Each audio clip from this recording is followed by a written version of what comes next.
آج سے ٹھیک 100 سال بعد یعنی 2026 کے بعد جب 2126 آئے گا تو یقیناً اس دنیا میں ہم نہیں ہوں گے.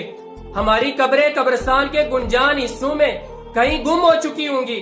کچھ قبریں دب گئی ہوں گی، کچھ ٹوٹ گئی ہوں گی، کچھ بکھر گئی ہوں گی اور ہماری ہڈیاں تک ختم ہو گئی ہوں گی. ہمیں اس دنیا میں کوئی نہیں جانتا ہوگا، ہمارا نام بھی کوئی نہیں جانتا ہوگا اور ہمارے یہ رشتہ دار، ہمارے دوست یار کوئی بھی دنیا میں موجود نہیں ہوگا. ہمارا سب کچھ ختم ہو جائے گا. لہٰذا کوشش کریں، یہ مختصر سی زندگی ہے، مختصر سا وقت ہے، اس کو خوش ہو کر گزاریں اور دوسروں کو بھی خوش ہو کر گزارنے دیں. کسی کی خوشی میں حسد نہ کریں، کسی کی کامیابی میں حسد نہ کریں اور کسی کی کامیابی اور خوشی کو دیکھ کر جلے نہیں، کیونکہ ہم نے کسی کا نہ غم دیکھا ہے، نہ کسی کا برا وقت دیکھا ہے، نہ کسی کی خوشی دیکھی ہے وہ کیسے آئی.